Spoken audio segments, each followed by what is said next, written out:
Hello दोस्तों, स्वागत है आपको इस क्लास में।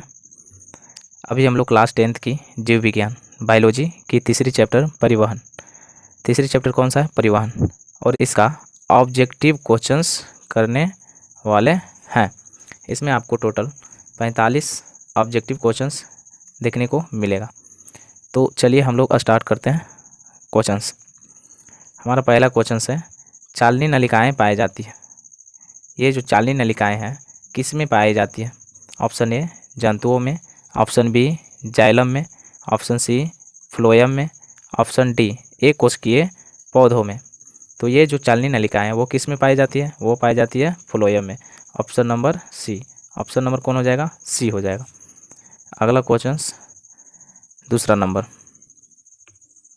आरबीसी की जीवन अवधि होती है।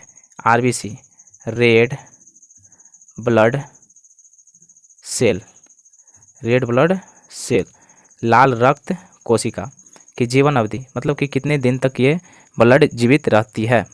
ए 120, बी 180, सी 220, डी 80 दिन। तो ये जो आरबीसी है इसकी जीवन अवधि कितनी होती है? वो होती है 120 दिन। ऑप्शन नंबर ए, यानी आरबीसी 120 दिन तक जीवित रह सकती है। Option A.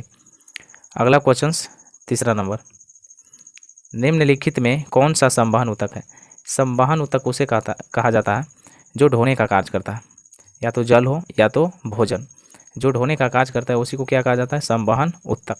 Option A epidermis, B phloem, C xylem, D B और सी दोनों। देखिए तो संवहन ऊतक फ्लोएम और जाइलम दोनों को कहा जाता है, इसलिए ऑप्शन कौन हो जाएगा? D. Option number D. Phloem क्या करता है पेड़ पौधे में? ये जो भोजन होता है उसको पौधे के सभी अंगों तक पहुंचाता है। कौन? फ्लोएम।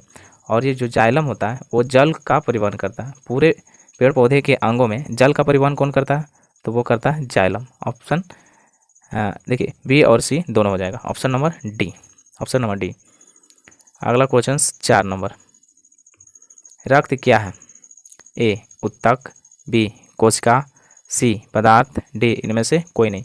तो ये रक्त क्या होता है? ये होता है उत्तक। और उत्तक भी कौन सा? उत्तक भी कौन सी? संयोजी उत्तक। संयोजी उत्तक होता है। रक्त क्या है? तो वह है संयोजी उत्तक। Option number A. अगला क्वेश्चन 5 नंबर, मानव हृदय घिरा हुआ है। यहाँ पे क्वेश्चन पूछा गया है कि मानव हृदय घिरा हुआ है किस झिल्ली से? हमें इसमें पूछा गया है झिल्ली। वो कौन सी झिल्ली है जिससे मानव हृदय घिरा हुआ रहता है? ए पेरिटोनियम से, बी जाइलम से, सी फ्लोएम से, डी प्लाज्मा से। तो इसमें सभी का सभी ऑप्शन गलत है। यहाँ पे पेरिटोनियम की जगह पेरिकार्डियम होना चाहिए था। पेरिकार्डियम, पेरिकार्डियम यहाँ पे क्या होना चाहिए था? पेरिकार्डियम। तो यहाँ कहा गया है कि मानव हृदय घिरा हुआ है तो किस झिल्ली से? पेरिकार्डियम झिल्ली से। और ये जो पेरिटोनियम है इससे ब्रिक घिरा हुआ रहता है। ब्रिक किस झिल्ली से घिरी होती है? वो होती है पेरिटोनियम।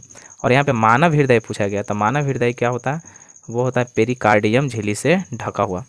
तो ऑप्शन ए होना चाहिए यहाँ पे, और ए की जगह क्या होना चाहिए था? पेरिकार्डियम। Option A. चलिए अगला क्वेश्चन 6 नंबर,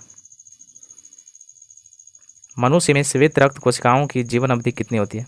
मनुष्य में जो श्वेत रक्त होता है जिसको कहते हैं WBC, वाइट ब्लड सेल, कोशिकाओं की जीवन अवधि होती है। ऑप्शन ए 12 से 20 दिन, बी 2 से 3 महीना, सी 20 से 30 दिन, ऑप्शन डी 4 महीना से अधिक। तो ये WBC का जो है जीवन काल कितना रहता है?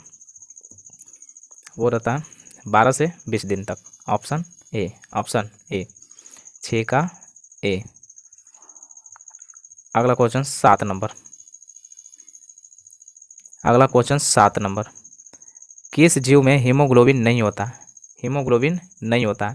ए पक्षी, बी मक्खी, सी मनुष्य, डी इनमें से कोई नहीं। तो किस जीव में हीमोग्लोबिन नहीं होता? वो है मक्खी। Option number B. हीमोग्लोबिन के कारण ब्लड कैसा होता है? लाल होता है। रक्त का रंग लाल किसके कारण होती है? हीमोग्लोबिन के कारण। और हीमोग्लोबिन में एक धातु पाया जाता है जिसको कहते हैं लोहा। जिसको क्या कहते हैं? लोहा। और हीमोग्लोबिन की कमी से जो रोग होता है उसको कहते हैं एनीमिया। एनीमिया। एनीमिया। हीमोग्लोबिन की कमी से या लोहा की कमी से कौन सी रोग होती है? एनीमिया। यहाँ पे पूछा गया है कि किस जीव में हीमोग्लोबिन नहीं होता है, तो हीमोग्लोबिन किस में नहीं होता है? मक्खी में, ऑप्शन बी। अगला क्वेश्चन 8 नंबर, हीमोग्लोबिन की कमी से कौन सा रोग होता है? अभी बताएं कि हीमोग्लोबिन की कमी से कौन सा रोग होता है? वो होता है एनीमिया, ऑप्शन नंबर सी। अगला क्वेश्चन 9 नंबर, ऑक्सीजन का वाहक कौन है? वाहक कौन है, यानी ऑक्सीजन को परिवहन करने वाला कौन है? वाहक मतलब परिवहन। तो हमारे शरीर में ऑक्सीजन का परिवहन कौन करता है? Option A WBC, option B लसिका, option C RBC, option D इनमें से कोई नहीं। तो ऑक्सीजन का वाहक कौन होता है? वो होता है RBC। अगर RBC ना यहाँ पे ऑप्शन देकर हीमोग्लोबिन भी दे सकता है, ठीक है, तो हीमोग्लोबिन भी इसका आंसर हो सकता है। यहाँ पे कहा गया कि ऑक्सीजन का वाहक कौन है? तो RBC। और RBC में क्या पाया जाता है? हीमोग्लोबिन, जिसके कारण ब्लड का रंग क्या होता है? लाल होता है। और इसमें पाया जाता है धातु लोहा। तो RBC में ये हीमोग्लोबिन ही है जो ऑक्सीजन का क्या करता है? परिवहन करता है। तो यहाँ पे ऑप्शन कौन हो जाएगा? सी, ऑप्शन नंबर सी। अगला क्वेश्चन 10 नंबर, रक्तचाप नियंत्रित होता है, रुधिर चाप नियंत्रित होता है ए थाइमस द्वारा, बी थायराइड द्वारा, सी एड्रिनल द्वारा, डी ब्रेसन द्वारा। तो रक्तचाप को कंट्रोल कौन करता है? वो करता है एड्रिनल द्वारा, ऑप्शन नंबर सी। और एड्रिनल ग्रंथि के कारण ही हमें गुस्सा आता है। गुस्सा किसके कारण आता है? एड्रिनल ग्रंथि के कारण। तो ये जो रक्तचाप है इसको नियंत्रित कौन करती है? एड्रिनल ग्रंथि करती है, ऑप्शन नंबर सी। अगला क्वेश्चन 11 नंबर, खुला परिसंचरण तंत्र किसमें पाया जाता है? खुला परिसंचरण मतलब कि जिसमें ब्लड के लिए नस नहीं पाया जाता है। ए मनुष्य में, बी कॉकरोच में, सी घोंघा में, डी ऊँट में। तो खुला परिसंचरण तंत्र किसमें पाया जाता है? कॉकरोच में, ऑप्शन नंबर बी, 11 का बी। अगला क्वेश्चन 12 नंबर, मानव हृदय में कितने कोष्ठ होते हैं? कोष्ठ को चेम्बर भी बोला जाता है, चेम्बर भी बोल सकते हैं। तो मानव हृदय में कितने कोष्ठ होते हैं? देखो देख लेते हैं। मानव हृदय में टोटल 4 कोष्ठ होते हैं, 1 2 3 4। ऊपर वाला को अलिंद कहा जाता है और नीचे वाले को नीले कहा जाता है, नीचे वाले को नीले कहा जाता है। तो अलिंद की संख्या 2 और नीले की संख्या 2, कितने हुए? 4। तो मानव हृदय में कितने कोष्ठ होते हैं? वो होते हैं 4, option number D, option number D. अगला क्वेश्चन 13 नंबर, अस्टोमाटा के खुलने और बंद होने की क्रिया को कौन नियंत्रित करता है? अस्टोमाटा मतलब छिद्र, छिद्र यानी रंध्र भी इसको बोल सकते हैं, रंध्र। तो अस्टोमाटा के खुलने और बंद होने की क्रिया कौन नियंत्रित करता है? जो पेड़ पौधे के पत्तियां में छोटे छोटे छिद्र होते हैं उसको खुलने और बंद होने में नियंत्रित कौन करता है, यानी कंट्रोल कौन करता है? ए द्वार कोशिकाएं, बी सहचर कोशिकाएं, सी चालीन नलिकाएं, डी मूल रोम। तो उसको नियंत्रित कौन करता है? वो करता है द्वार कोशिकाएं, option number A, option number A. अगली क्वेश्चन 14 नंबर, पौधों में गैसों का आदान प्रदान किसके द्वारा होता है? ये जो पौधे हैं और इसमें गैस का आदान प्रदान होता है, किसके द्वारा होता है? ए रंध्र, बी जड़, सी तना, डी टहनी। तो पौधे में गैसों का आदान प्रदान होता है किसके द्वारा? वो होती है रंध्र के द्वारा, option number A, option number A. जो छोटे छोटे पत्तियों में जो छोटे छोटे छिद्र होते हैं उसी के द्वारा गैसों का आदान प्रदान होता है। छिद्र को रंध्र भी कहा जाता है, स्टोमेटा भी कहा जाता है। तो हमारा ऑप्शन हो जाएगा ए। अगली क्वेश्चन 15 नंबर, निम्न में सबसे तेज धड़कन किसका होता है? सबसे तेज धड़कन, निम्न में से सबसे तेज धड़कन किसका होता है, यानी सबसे तेज धड़कता है किसका? ए हवेल, बी चूहा, सी हाथी, डी आदमी। सबसे तेज धड़कन किसका धड़कता है? वो धड़कता है चूहा का, option number C, option number C. अगला क्वेश्चन 16 नंबर, फ्लोएम ऊतकों द्वारा कार्बोहाइड्रेट का परिवहन होता है। ये जो फ्लोएम है ये खाद्य पदार्थ का परिवहन करता है, तो फ्लोएम ऊतकों द्वारा कार्बोनेट का परिवहन, यहाँ पे पूछा गया है कार्बोनेट, तो कार्बोनेट का परिवहन होता है ए ग्लूकोज के रूप में, बी फ्रक्टोज के रूप में, सी लैक्टोज के रूप में, डी सुक्रोज के रूप में। तो फ्लोएम ऊतकों द्वारा कार्बोहाइड्रेट का परिवहन होता है किसमें? सुक्रोज के रूप में, ऑप्शन नंबर डी सुक्रोज के रूप में परिवहन होता है। अगला क्वेश्चन 17 नंबर, इनमें से किसकी उपस्थिति के कारण रक्त लाल दिखाई देता है? रक्त कैसा दिखाई देता है? लाल, यानी ब्लड का रंग लाल होता है किसके कारण? वो होते हैं हीमोग्लोबिन के कारण। हीमोग्लोबिन के कारण, ऑप्शन नंबर सी। अगला क्वेश्चन 18 नंबर, हमारा शरीर किस पेच परास के बीच कार्य करता है? हमारा जो शरीर है, बॉडी है, वह किस पेच परास के बीच कार्य करता है? ऑप्शन ए 4 से 4.8 के बीच, बी 5.0 से 5.8 के बीच, सी 6.0 से 6.8 के बीच, डी 7.0 से 7.8 के बीच। तो हमारा शरीर किस परास के बीच कार्य करता है? तो वो करता है 7 से 7.8। Option number D, option number D. चलो अगली क्वेश्चन 19 नंबर देखते हैं। रुधिर का कौन सा अवयव रक्त स्राव यानी ब्लड को जमाता है, ब्लड को रोकने में मदद करता है? यहाँ पे पूछा गया है कि रक्त का कौन सा अवयव रक्त स्राव को रोकने में मदद करती है, यानी जब ब्लड बाहर आने लगते हैं तो वो उसको जमाने में मदद कौन करती है? ए लसिका, B plasma, C platelets, D इनमें से कोई नहीं। तो रक्त को थक्का बनाने में मदद कौन करती है? Platelets. Option number C, option number C. इसका एक और नाम है जिसे कहते हैं रक्त बिंबाणु। इसको और क्या कहते हैं? रक्त बिंबाणु कहते हैं, है ना। चलिए अगला क्वेश्चन 20 नंबर, पादप में जाइलम उत्तरदायी है। देखो पेड़ पौधे में जो जाइलम होते हैं वो क्या करता है? तो वो करता है जल का परिवहन। अगर फ्लोएम पूछता है तो फ्लोएम क्या करता है? भोजन का परिवहन। तो यहाँ पे जाइलम है, जाइलम किसकी परिवहन करती है? जल का। Option A. अगली क्वेश्चन 21 नंबर, पत्तियों में गैसों का आदान प्रदान कहाँ होता है? पत्तियों में गैसों का आदान प्रदान कहाँ होता है? ए सिरा, बी रंध्र, सी मध्य सिरा, डी कोई नहीं। पौधे में गैसों का आदान प्रदान कहाँ होता है? तो वो होता है रंध्र में। ऑप्शन नंबर बी, 21 के बी। अगला क्वेश्चन 22 नंबर,